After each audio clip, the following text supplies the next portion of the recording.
హమ్మయ్య! ఓ పనయిపోయింది. పరాజయం పరిపూర్ణమైంది. ఎలాగూ ఓడిపోతామని తెలిసిందే. కాకపోతే గౌహతి టెస్ట్ ఐదో రోజు దాకా వచ్చింది అంతే. సౌత్ ఆఫ్రికా 2 మ్యాచ్‌లు గెలిచి కొత్త రికార్డ్‌ని క్రియేట్ చేసింది. ఒకప్పుడు ఇండియాను ఓడించటం అనేది చాలా కష్టం అనుకునేవాళ్ళం. కానీ ఇప్పుడు అలాంటిదేమీ లేదు.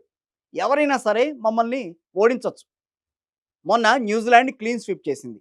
ఇప్పుడు సౌత్ ఆఫ్రికా గూడా చేసింది. రేపు ఏ ఆఫ్ఘనిస్తాన్‌లో మ్యాచ్‌లు పెట్టినా సరే ఓడిపోతామేమో. అంటే ఆఫ్ఘనిస్తాన్‌తో మ్యాచ్‌లు పెట్టినా సరే మనం ఓడిపోతామేమో. స్పిన్ పిచ్‌లు రెడీ చేస్తే అవతలి టీమ్ పార్ట్ టైమ్ స్పిన్నర్‌లను గూడా మన వీరాది వీర బ్యాటర్లు వికెట్లు తీసేస్తున్నారు. మన స్పిన్నర్‌లను అటువైపు బ్యాటర్లు ఒక ఆట ఆడేసుకుంటున్నారు.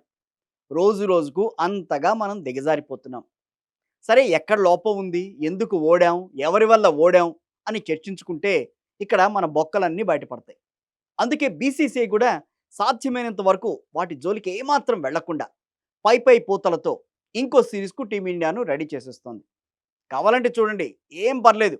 టీమిండియాను సాధ్యమైనంతగా దిగజార్చి ఆ తర్వాత గగ్గోలు పెడదాం. ఏమనంటారు?